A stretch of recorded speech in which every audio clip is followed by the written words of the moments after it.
Innies are led by doppelgangers credited as shadows. They represent their innie's twin, much like Kier.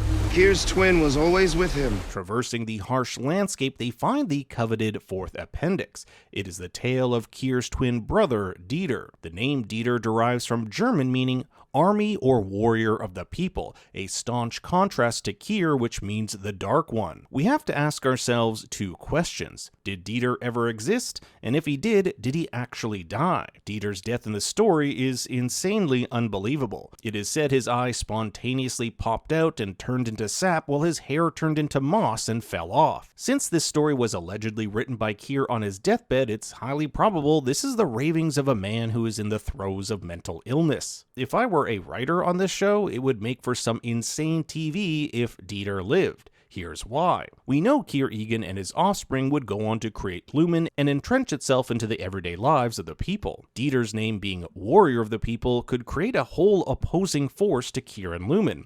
His offspring would want to bring Kier down, and the thing that adds an extra element of drama is that they're all blood related. In the past, I've theorized that Helena and Mark might be related. How insane would it be if Mark was an ancestor of Dieter and Helen an ancestor of Kier? Remember, Mark's mother's name was Fern, a name associated with the forest, and where did Dieter want to spend all of his days? Yep, a forest. Mark's last name is Scout, and scouts do all sorts of outdoor activities such as camping, hiking, and orienteering. Am I onto something here, or have I gone full Dieter? It would make sense that Kier depicts Dieter as a crazy masturbator who, quote, spilt his lineage upon the soil. I feel we're not getting the true story of what became between these two brothers. Also, the fact that they're twins makes this extra intriguing. They are two very different people in the same looking body, much like innies and outies inhabit the same body. The main conflict in this episode, however, is that between Irv and Helena. His distrust of her began all the way in episode 201 when she told her story of the night gardener. A night gardener.